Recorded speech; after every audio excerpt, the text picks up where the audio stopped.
What we're going to cover today is the importance of sequence, knowing what to look for. This is a profile concept, and it's something that's so helpful in preventing yourself from getting trapped chasing a move that's not going to happen. And when I say not going to happen, I mean not going to happen today. That's the key bit. It's about knowing when something can or cannot happen. It's a real simple profile concept that a market will trend, and then after a trend, it needs to balance. What needs to happen is people need to work out whether they're still willing to buy or sell on the back of a significant price move. So markets will move in a sequence roughly of trend, balance, and so on. Now, you have to be clear that this is not an absolute rule. A market can trend, it can trend, balance, for example. But what you are doing is you're giving yourself a situation where you say, okay, I roughly know baseline what's probably going to happen tomorrow.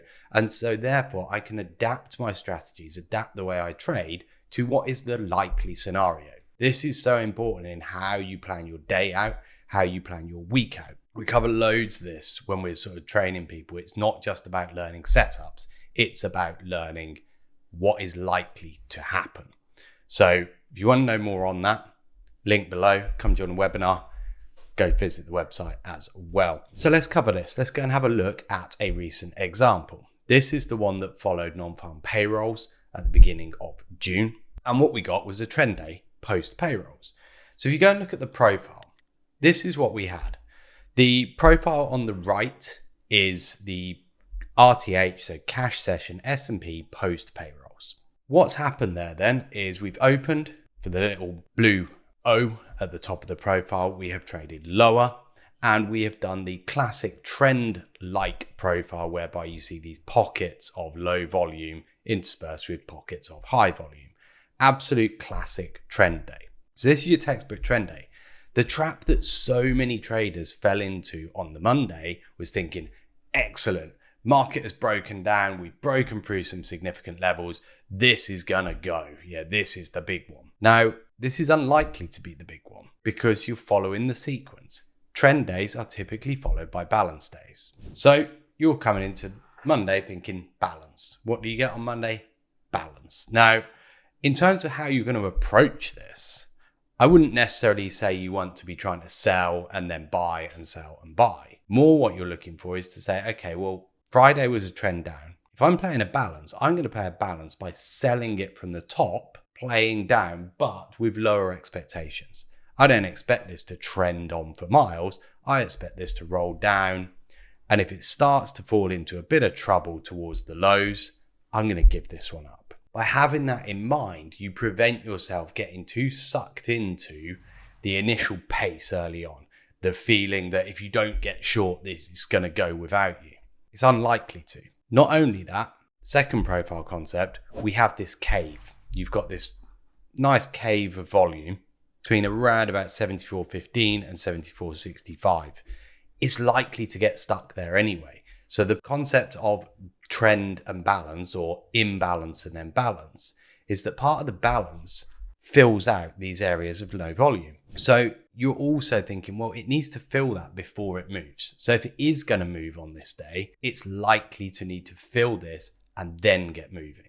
As it doesn't move, you're then coming into the following day thinking, now we've got potential for trend. If the next day actually starts to look like it could be a trend move, then you can believe it.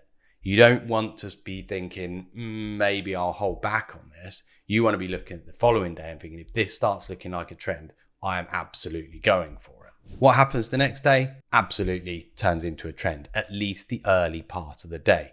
I'll be doing a follow-up video on this where we'll cover the specifics between two different moves and understanding why one of them turns into a traditional trend and the second one, the Tuesday following payrolls, did not. But at the beginning of the day, you can look at this and think, right, we've got an inside day. If you break the lows, this is the opportunity to go and take out the most recent lows and put in a more significant move to the downside.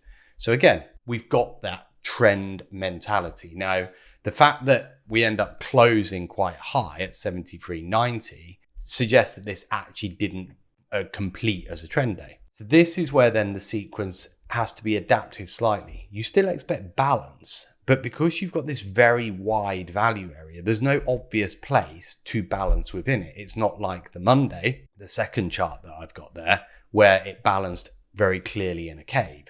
This time, you're expecting probably quite a wide-ranging balance. As such, unless you can escape value, so unless you can get up above 74.03 or below 72.76, we're not likely to be going anywhere. So again, you're coming into this day thinking, okay, it could be a wide range for a day, but it's probably still going to be quite contained, i.e. it's not going to show clear directional movement. Next day comes along and we do exactly that.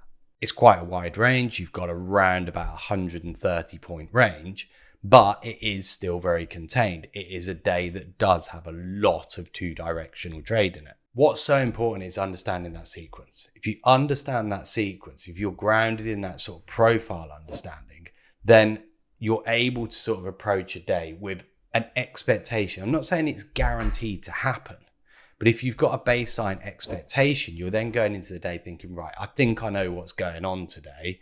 And as soon as it starts to look like you expected, you know that you're looking in the right place. I'll finish up with a little look at the actual chart. Now, the pieces with the blue highlighted background match up to the profiles that we've just been looking at. So on the left, you've got the post-payrolls trend, then the small balance. Then you've got the Tuesday violent sell-off, looks like a trend and actually ends up not being a trend because of the bounce back. And then on the Wednesday, you have the wide-ranged, ultimately balanced day. So very distinctly different order flow, distinctly different ways of trading. The Friday and the Tuesday, very, very similar, at least in the initial sell-off phase. The Monday, very, very tight range, very, very quiet day, ultimately. Lots of two-directional trade.